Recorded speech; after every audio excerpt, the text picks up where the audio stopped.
Good evening to all of you, and thank you for joining us for this 13 Plus FastCast. I'm Mary Coleman. Happy Friday to all of you. We want to start with some of your top stories for this evening. Now, while lawmakers debate border enforcement, Southern Arizona Congressman Raul Grijalva says they also need to look at the humanitarian crisis.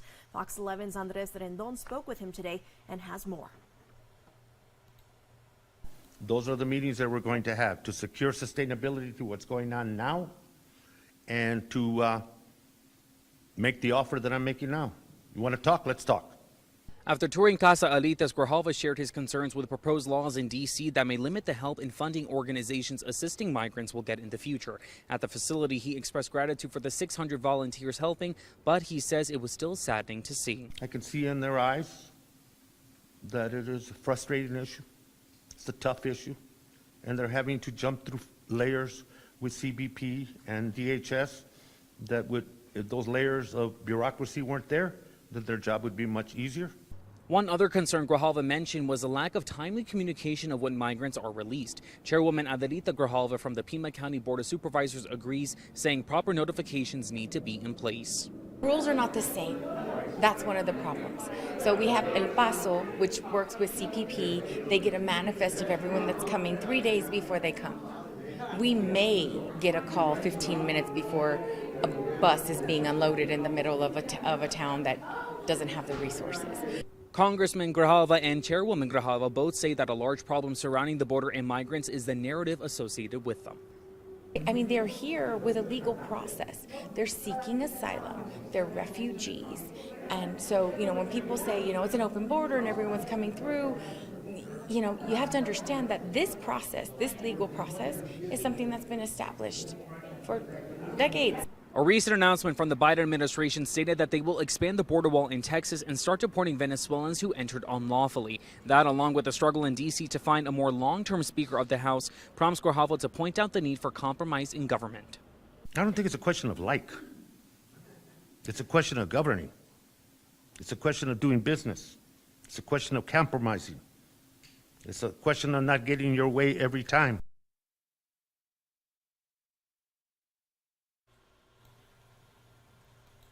And to our next story now, the man accused of burning down 2 churches in Douglas is now facing additional federal charges and a mental exam.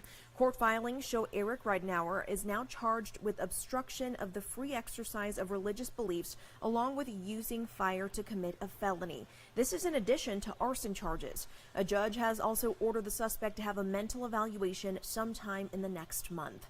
Prosecutors say Ridenour burned the 2 churches because he didn't like women or gay people in positions of authority in the church. In a hearing last month, he also refused an attorney, saying he was leaving his defense to God. And a man is under arrest after a crash at a bus stop in Midtown. Chad Bynum is facing charges of aggravated assault, felony criminal damage, and DUI. I'm going to pull up our website so you can see his mugshot here. This crash happened last night at Fort Lowell and Country Club. Police say a car went off a road and hit a bus bench, injuring 3 people. 2 of them went to the hospital with life-threatening injuries. And we have new details tonight on a leadership shakeup at the Humane Society of Southern Arizona. It's a story we've been following closely, as I'm sure many of you have as well. The organization's board is disputing a statement by now fired CEO Steve Farley. Farley says he provided the board of directors a 90-page detailed report regarding communications with the San We could have Diego never Humane foreseen Society this involving situation controversial transfer in our of wildest hundreds of dreams. small animals And to it's been HSSA. frustrating. Most It's of them ended been up going to a State private is group in very Maricopa common. County, and animals rights groups raised questions about it. Today, HSSA says, quote, at the board's request, Mr. Farley provided a collection of documents regarding the transfer of the small animals to HSSA. A 90-page written formal report does not exist. It goes on to say, quote, these documents were included in the review by the board and taken into consideration in making its final decision with respect to Mr. Farley's employment. The HSSA also accepted the resignation of its CPO, Christian Gonzalez. The organization says it plans to announce a new CEO soon, and when we find that out, we will, of course, let you know. Well, President Biden's dog Commander isn't living at the White House currently. The German Shepherd had a history of biting people, and those incidents may be more widespread than initially thought. As Brian Todd reports, Commander isn't the first dog to have issues at the White House either. Commander, the Biden's 2-year-old German Shepherd, in the doghouse, or at least no longer at the White House. The first family sending the dog away and evaluating next steps. CNN's Betsy Klein, citing multiple sources, reporting that Commander has been involved in more biting incidents than previously reported at the White House. The Secret Service has acknowledged 11 biting incidents involving its personnel, but sources who spoke to CNN say the real number is higher and includes executive residence staff and other White House employees. It was in chaos, constant chaos. And this is why I say it is not the dog's fault. The dog was let down from day one.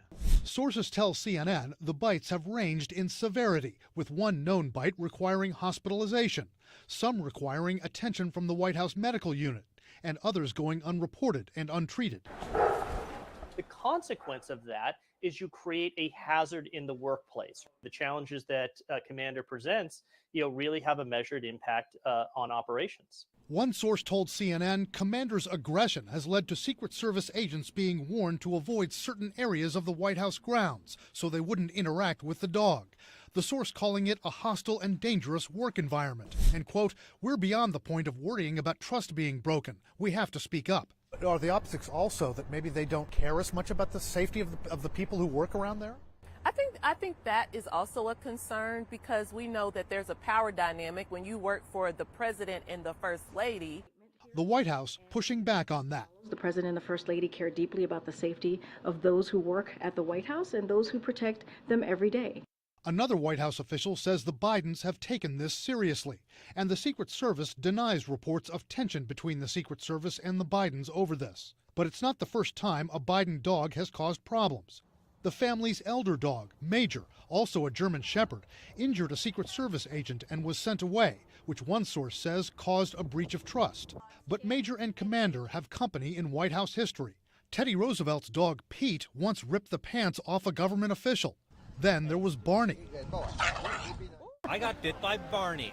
George W. Bush's ornery Scottish Terrier. Barney had a real reputation for being difficult. Jenna Bush Hager later said that Barney was actually a real jerk. Naughty pooches, but they're awfully cute, aren't they? To our next story now. Hawaii's Kilauea volcano set off hundreds of earthquakes in a 24-hour period. Experts say an increase in seismic activity is to blame. Now, although Kilauea is showing increased inflation at the summit, like it did prior to its last eruption in September, as of today, the volcano has not erupted. But people could still be impacted by potentially hazardous levels of volcanic gas. And after about 320 earthquakes, there are also concerns of rock falls. And with that weather talk, now time to bring in meteorologist Corey Kowitz with a look at what's going on this weekend. Corey, hopefully it's going to be a good one.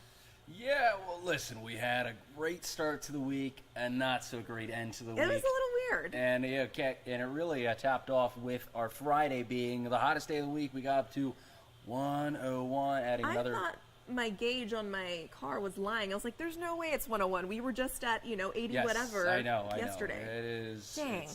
It's unfortunate. It is. At least we weren't alone. We had some other spots very, very hot around the region today. You can see 101 in Tucson. 91 Sierra Vista, 92 Douglas for reference. That is a touch higher than what they normally see. They're normally in the low 80s this time of the year. 96 in Nogales in the hottest spot in the region.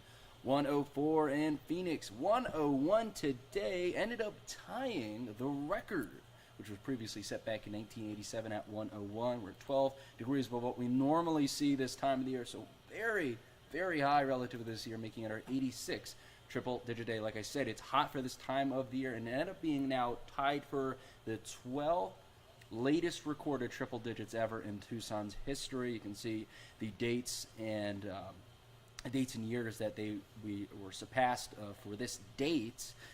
Look, 11 instances. That's it. There's only been 11 instances that it's been 100 degrees plus later than this date. So we normally don't see this time of heat during this time of the year, and yeah, we add on to that triple-digit tally, 86, and normally you see 68. We're well past that, but we are not close to that record of 108. So, hey, that's one heat record we will not be breaking this fall and summer. Let's talk wind now. We saw those winds pick up just a bit today, and especially to our east, pretty gusty winds. We'll see those winds really kick up early tomorrow morning and peak in intensity during the late morning hours for tomorrow, possibly gusting over 30 miles per hour for some spots in the region. It takes till about the evening hours for a lot of that wind to really calm down. So with that in mind, with the heat and the wind in mind, here's your outdoor decorating weekend forecast for this evening through tomorrow. So this evening, we're already below that 95-degree marker, but we'll get down to the mid-80s with a few clouds in the sky, gusting up to 25 miles per hour.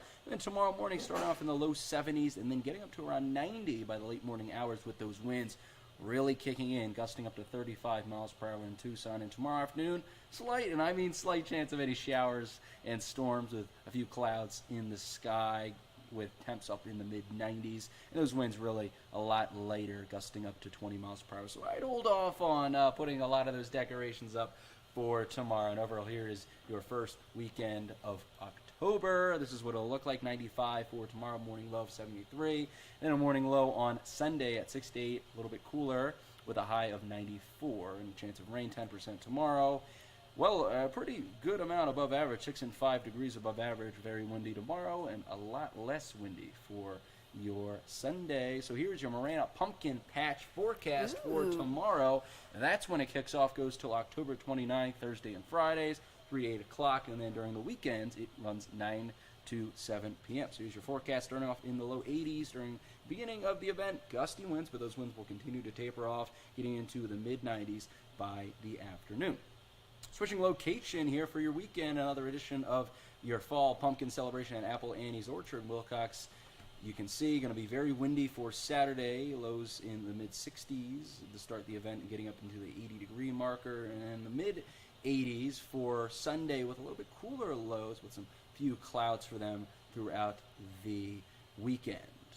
Here's overall is your temperature trend for Tucson. You continue to see these temperatures diminish to the low 90s by early next week, maybe even getting into the high 80s by late next week. So all this heat, I want to see some cooler temperatures. I don't know about you. I am from Baltimore, Maryland, where I see plenty of winter weather.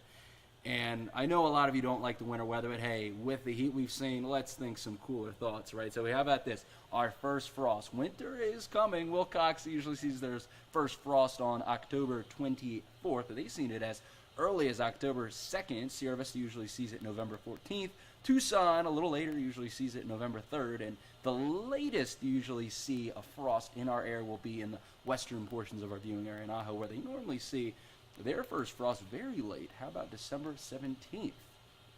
Pretty interesting there. Let's talk rainfall, right? We haven't seen any measurable rainfall in Tucson since September 13th, 23 days ago, and overall just a 34th of an inch over the last 35 days. That's over a month. So are we going to see any relief? Well, hey, look, we got some clouds.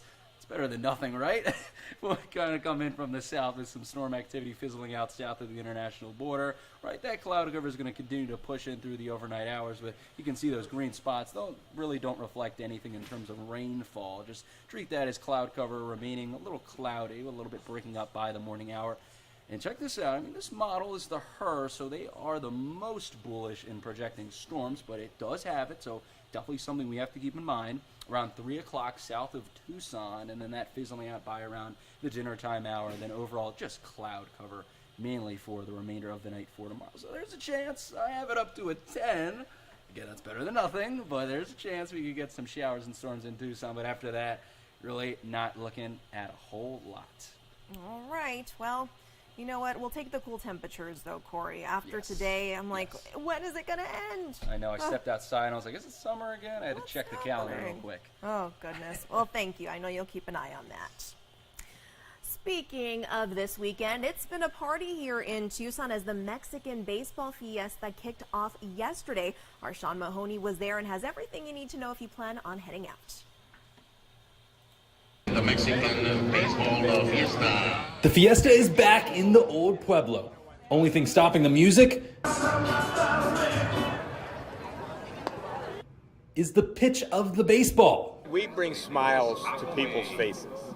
People who have relatives in Sonora, elsewhere in Mexico, they don't have to go back to Mexico to see these teams. We bring it to them. The atmosphere, the dancing, the food, unlike anything you will get at an American stadium, and it's meant to be that way. We want to have a baseball fiesta, we want to have games, but we want to have the same experience like if you were watching baseball in Mexico. It's even something the Wildcats of Arizona had to adjust to themselves. Practiced that way for a week now. We've had our music loud and played it throughout the at-bats and tried to get them used to it. But it's fun. It's great to see all the people from Tucson come out. Felipe Garcia with Visit Tucson relates the fiesta to a kickoff party to Tucson tourism season. It draws people from outside, and when people from outside come to Tucson, it's really nice because, remember, they carry a wallet and they have money in their pockets and a credit card, and they're spending money here that is new money. Fader with the baseball fiesta says he sees an economic impact of $1 million, all coming for this unique experience. We're authentic. You know, behind us, those are all a lot of authentic food. You know, again, it's not hot dogs, and it's not pizza, and it's not hamburgers. It's Tosti Centro and stuff like that. Everything about this baseball fiesta is bringing the Mexican experience off the field, including items like these chips with special salsa that you won't get anywhere in any American stadium. But officials tell me it's not just about the fiesta off the field, but the play on the field is actually something worth watching as well. That's what I tell them. Hey, if you want to go to the next level, here's your chance to see what they're like. We're using wood bats. We're facing professional pitchers. Many of the athletes you will see at the fiesta play or will play in the big leagues. A lot of AAA prospects as well that you'll see on the field, and they are all getting a taste of Tucson. These Mexican teams, they're also training here. So they've been here several days, they're staying at hotels, they're using hotel room nights. Or as some here at the fiesta like to put it, a taste of Mexico on the diamond. It's rewarding because we're doing something special for our community.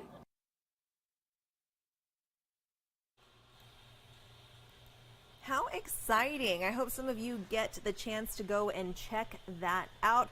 Looks very fun. It reminds me of spring training. Do you guys remember when we used to have it here in Tucson? What a time to be alive that was. We got to see Randy Johnson and also some big names playing on those fields. Well, I hope you all have a great evening. Here's a live look outside right now, and I also hope you will join us tonight for 13 News Live at